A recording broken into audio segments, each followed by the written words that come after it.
Nigeria's domestic air travelers are still feeling the pinch as airfares are still high, raising concerns about affordability, transparency, and regulation in the aviation sector. During the Christmas and New Year festivities, ticket prices reportedly surged by over 100%, with fares increasing by as much as 300% on some routes, particularly flights to the eastern parts of the country. These developments have prompted the National Association of Nigerian Travel Agencies, NANTA, to call for an audit of airline ticket pricing to protect passengers. On Business Express today, we will be examining what is driving these high fares, the role of regulators, and whether a balance can be struck between airline operating costs and making air travel more accessible for Nigerians. Our guest is Frank Ogochukwu, MD Aviation Africa Platform, who joins us via Zoom. Hello, Mr. Frank. Yeah, good morning and thanks for having me. Compliments of the season. Thank you very much. Airfares reportedly rose by more than 100% during the Christmas and New Year period. What factors, drove this sharp increase? Was this purely market forces at work, or were there pricing practices that should have raised red flags? Okay, very interesting question. I mean, it's something that everybody basically experienced during the holidays, in terms of the panic at airports. But just to go to your question, right?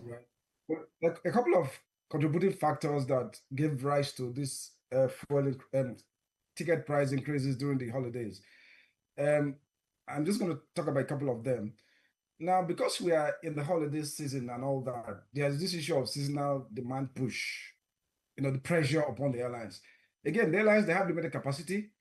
You mentioned the Southeast and all of that.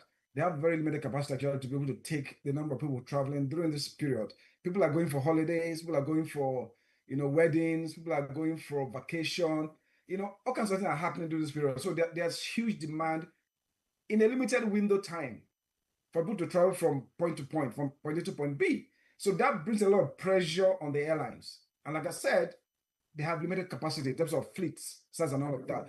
So again, when you have scarcity, there's going to be, competition and increase in price, because again, that demand increases. You have more people looking for a particular item and all that. Naturally, the price is going to increase. So the airlines took advantage of that situation, actually pumped up their price and all of that. So number one, seasonal demand pressure upon the airlines, which is a major issue that happens during the holidays and as well. They're not prepared for it. Number two, capacity constraints for the airlines as well. Like I mentioned earlier, they do not have enough fleet capacity to be able to meet the demands during this holiday. This is just about 2 weeks interval, as it were. There's so much people traveling during this period as well. So being able to meet that demand, again, is actually directional. You find out that before the Christmas, the pull or the push is from Abuja to Enugu or Lagos to Enugu and all of that. So you have more traffic going to the southeast during the holiday. You have less traffic going back to Lagos and Abuja and all that. And once the Christmas and New Year ends, the ship changes. So the direction changes. So if you look at the pricing of those tickets, that's why those tickets is like they're charging double for a single trip, one-way trip. That's the way this kind of thing is, the way it is. Now, again, you don't have to also overlook the airline operating cost pressures, because most of their items are denominated in dollar, USD. So again, if you look at the value of Naira, how it depreciated over time, you find out that the cost of their doing business actually increased. But that cost actually is stable. It doesn't increase during the peak period. It does not. So it's not an excuse to use that as an excuse to increase prices as well. So I think we need to have a balance of all of this, with regards to this price increases. But in terms of whether there is price manipulation and all of that, and there's nothing like that, because airlines use dynamic pricing model, what they call dynamic pricing model. So it's actually demand and supply based kind of thing. So they optimize the revenue using yield management, basically. So there's nothing like price manipulation or price fixing during this period, as it were. So it's the demand that push these prices, apart from other contributing factors that actually pushes prices up, and due to limited fleet capacity and all of that. So there's no fixing of anything like price manipulation and all that happened during this period. Did not step in. What exactly is the role of aviation regulators when fares spike this sharply? Did they fail in their oversight responsibilities, or are their powers limited? Okay, so again, we understand the mandate regulator because the regulator doesn't mean that can just anything. You have to work within Civil Aviation Act 2022, which sort of the NCA, which is Nigerian Authority. Their job are threefold: security, safety, and economic regulation. That's basically threefold. Now, let's focus on the issue of the economic regulation, because that's where the issue of pricing comes in. Now, the Nigerian Civil Aviation Regulation 18, how the NCA needs to monitor the market. Basically, again, we're operating a liberalized market. So NCA cannot fix prices, they cannot turn prices. The market determines the prices. So the airlines, based on competition and all of that, determines the prices of tickets. So NCA basically monitors and ensures that there's fair play, passengers are taken care of, and all of that. So they do not fix the law, the act. Setting up NCA does not give them that right to fix prices for tickets. They basically the airlines are supposed to file any fair increase, any fair price they want to actually operate with, NCA. That's basically what Part 18 of the NCA, the Nigerian Civil Aviation Regulation, demands. So NCA does not fix prices. They can't control prices because the market is liberalized. So airlines fix prices based on demand and all of that. So I think we need to clear that basically. So NCA did not fail in their duty. They actually did their regulatory function during this period. They basically monitoring the market, ensuring that there's no price collusion, no price fixing, and all of that. They did their job properly. So there's no failure, but they worked within their mandate, within the act that set them up, which is the Civil Aviation Act 2022. So there was good oversight, regulatory oversight during this period. Now that the festive season is over, should passengers expect airfares to return to pre-holiday levels, or high prices here to stay? Yeah, so interesting. that is everybody's expectation, basically. I mean, that's the hope everybody has, that it's going to come back to pre-festive level price and all that. But again, we need to also take into consideration a couple of things as well now. In as much as we expect that to happen, and I think it's begun to happen, because I looked at Airfares today, and I'm seeing drop in prices already. So I think that's something that's already happening, because the pressure has reduced. I mean, all the pressure has reduced upon the airlines, and so the demand for the travel has kind of reduced. So the inventory system also has, normalized and come back towards the pre-festive level price and all that. So it's going to happen, but it might not actually come to that level. But with what I've seen on some of the airlines today, what I looked at pricing on the airlines today, it's actually gradually coming down. So it's going to come down, But again, let's also not lose the fact that there are still structural issues that need to be dealt with in the aviation industry in Nigeria to ensure they have a stable pricing even during these periods. All right, your association, Ananta, is calling for an audit of ticket pricing. How effective would such an audit be, and what practical outcomes should Nigerians expect from it? Okay, so NANTA, which is the body that caters for travel agents in Nigeria, they actually spoke out, right? And we're concerned about the issue of the price increase and all that during the holidays. Well, it's a welcome development. If that audit is done, it has to be very objective.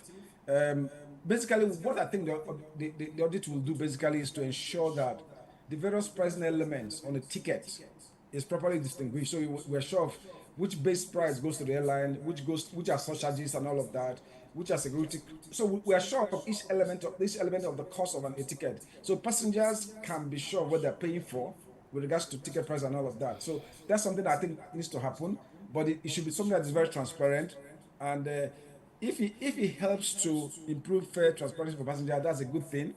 If it's data driven, if you have for data driven policy making, that's a good thing. Also, if it leads to stronger regulatory monitoring and of market conduct and competition, that's a good thing as well. So, like I said, it must be very objective. We need to define with clarity what that audit should be able to actually achieve at the end of the day. because that's pretty important. It's not just doing audit for doing sake. It must be properly clarified what it's supposed to achieve. And like things I mentioned already, if it's going to achieve that, then that's a good thing, basically, because the customer, the passenger needs to understand the fare he's paying, what fare he's paying for a particular route. He needs to understand what it is. So the audit might have to help us to be able to open up all of those things so that we can be able to understand the cost profile of each particular ticket to a particular route.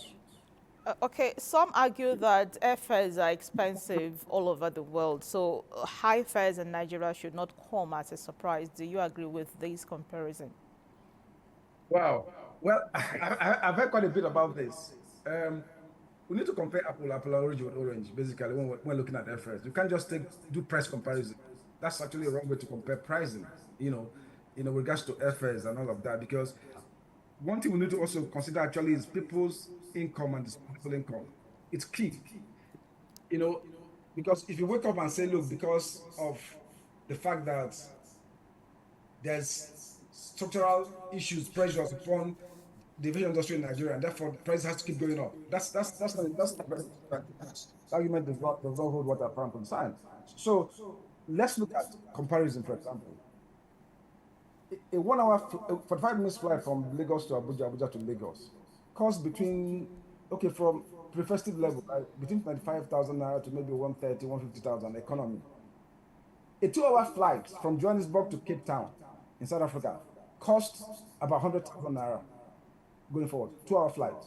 So if you want to do price comparison, let's begin to look at it that way. So if you're looking at 45 minutes flight from Lagos to Abuja, Abuja to Lagos, costing about between 95 to 150, 190,000.